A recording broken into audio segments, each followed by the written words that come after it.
Disculpe, señor... Wheaton. George Wheaton. Señor Wheaton, ¿le pasa algo? No puedo hacer esto. No puedo hacer lo que pide, soy cristiano. No, no se preocupe, aún puede regresar a su dormitorio, arrodillarse y orar al lado de su cama si quiere. Lo que haga con su vida es su problema, pero lo que haga aquí en la clase es el mío. Yo no puedo. Muy bien, señor Wheaton. Déjeme explicarle la alternativa. Si no puede admitir que Dios está muerto para el propósito de esta clase, entonces tendrá que defender la antítesis de que Dios no está muerto y será enfrente de la clase, en el atril. Y si falla, que de hecho lo hará, perderá esta sección que equivale al 30% de la nota final de este curso. ¿Lo acepta? ¿Quién decide si gano o pierdo la discusión? Pues yo lo haré. Es mi clase. Yo dirijo. La evaluación es mi privilegio. Con todo respeto, pero no creo que sea objetivo. ¿Y qué es lo que propone? Bien... ¿y qué tal ellos? Bien, es interesante, pero ¿por qué darles el poder a ellos? Ya los convenció. Lo que debo hacer es desconvencerlos, para que admitan su error.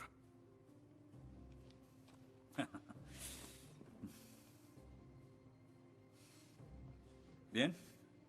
Señor Wheaton, tendrá 3 sesiones los últimos 20 minutos de las próximas 3 clases para que exponga su punto.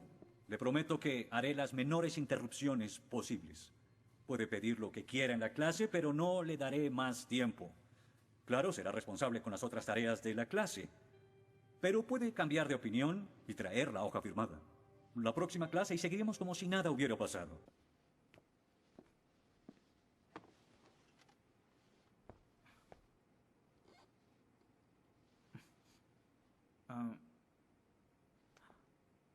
Los ateos dicen que nadie puede probar la existencia de Dios, y tienen razón. Pero yo digo que nadie puede refutar que Dios existe.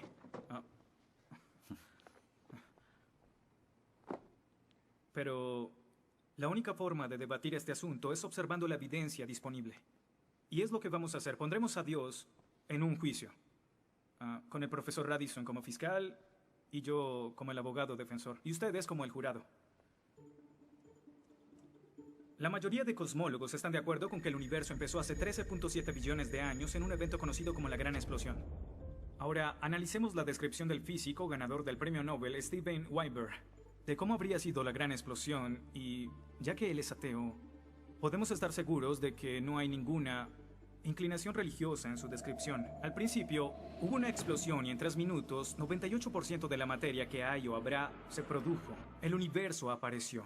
Por 2500 años, la mayoría de científicos estuvieron de acuerdo con Aristóteles, con la idea de que el universo siempre ha existido sin inicio o final. Pero la Biblia no está de acuerdo. En 1920, el astrónomo belga Georges Lemaitre, teísta, que de hecho... ¿Qué es un teísta? Un teísta es alguien que cree en la existencia de Dios. Dijo que todo el universo saltó a la existencia en un billonésimo de segundo.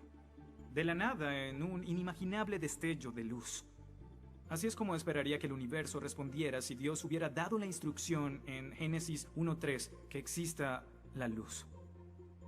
En otras palabras, el origen del universo apareció como se esperaría después de leer Génesis y por 2500 años. La Biblia tiene razón y la ciencia está equivocada. Todo apunta a un Dios que lo creó, verán.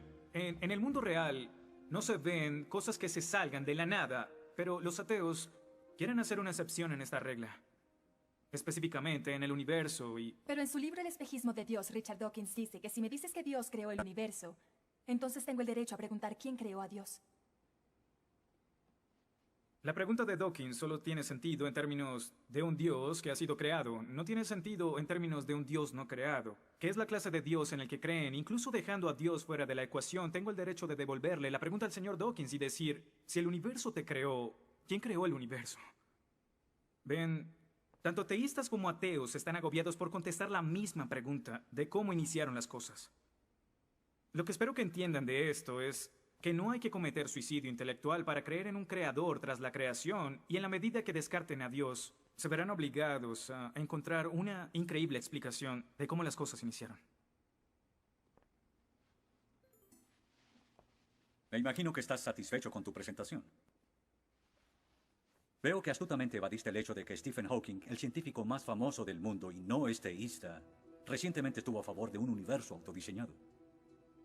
No lo evadí, simplemente... Simplemente no lo sabías.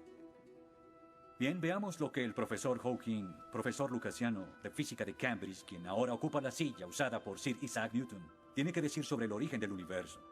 Y cito: ya que hay una ley como la gravedad, el universo puede y se creará de la nada. Creación espontánea es la razón. Hay algo en lugar de nada. Por eso es que el universo existe. Nosotros existimos. No es necesario invocar a Dios para tener al universo en movimiento. Final de la cita. Nunca ibas a mencionar su comentario, pero su opinión se mantiene. ¿Mm? ¿Qué respondes?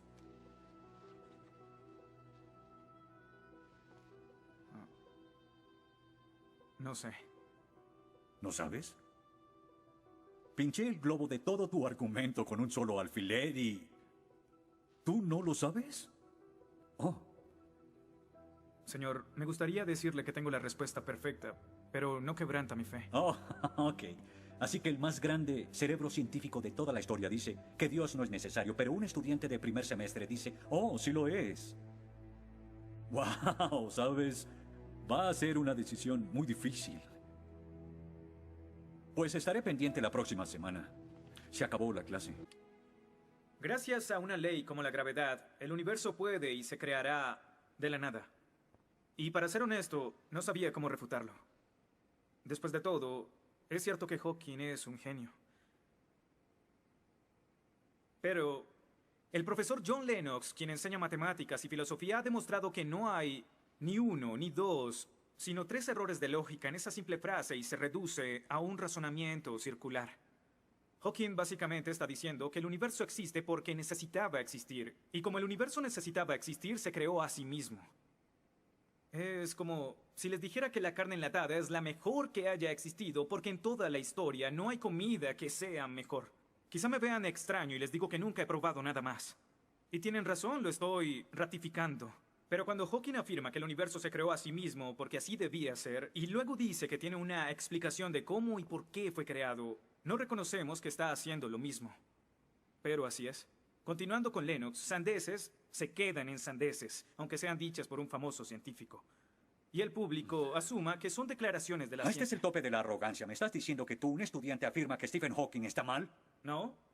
Lo que digo es que John Lennox, profesor de matemáticas y filosofía, encontró que las razones del profesor Hawking son incorrectas.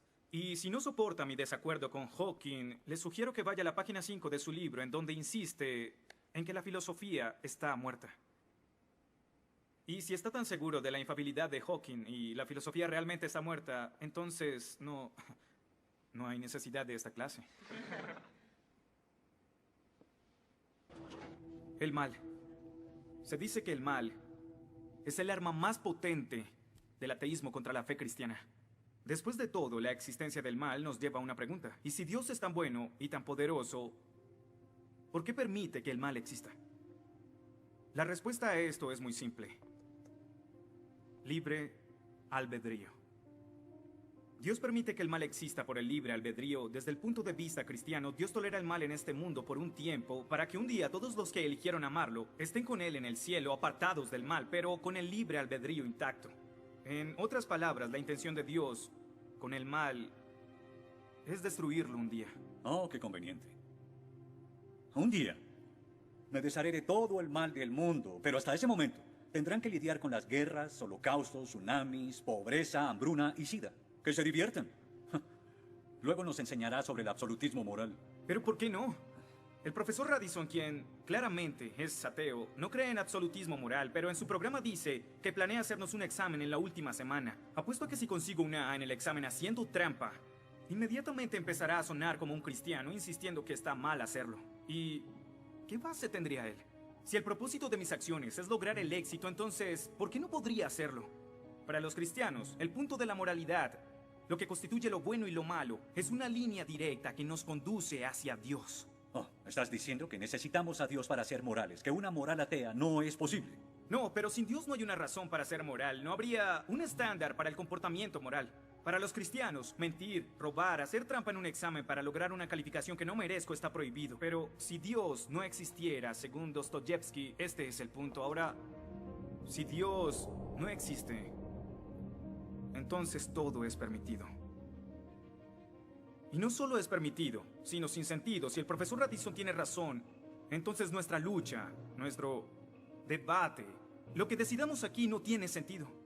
Nuestras vidas, nuestras muertes no serán diferentes a las de un pez dorado. Oh, qué ridiculez. Después de toda tu charla, ¿quieres decir que solo hay una opción? Creer o no creer. Así es. Eso es todo.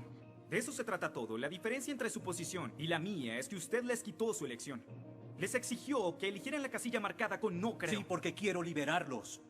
Porque la religión es como un virus mental que los padres han heredado a sus hijos. Y el cristianismo es el peor de todos. Lentamente se mete en tu vida cuando estás débil, enfermo o indefenso. ¿La religión es una enfermedad? Sí. Sí, infecta todo. Es la enemiga de la razón. ¿Razón? Profesor, usted dejó la razón hace mucho tiempo. Lo que nos está enseñando aquí no es filosofía, ni siquiera es ateísmo. Lo que nos está enseñando aquí es antiteísmo. No es suficiente. Necesita que todos no creamos como usted. ¿Por qué no admites la verdad? ¿Quieres enredarlos en tu primitiva superstición? Lo que quiero es que tomen su propia decisión. Eso es lo que No Dios quiere. sabes cuánto voy a disfrutar reprobándote. Pero ¿a quién realmente quiere reprobar, profesor? ¿A mí? ¿O a Dios?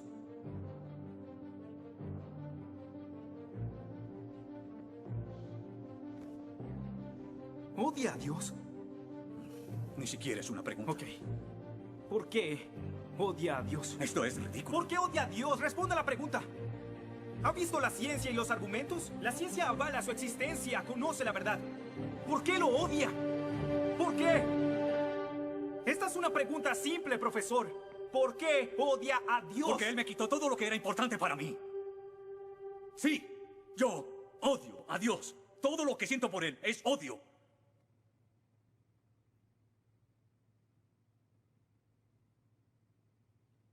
¿Cómo puede odiar a Dios si no existe?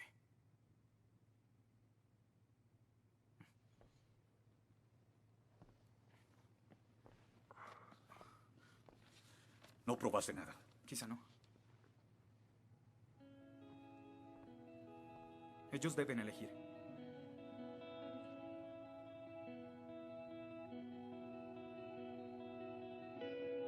¿Está Dios muerto?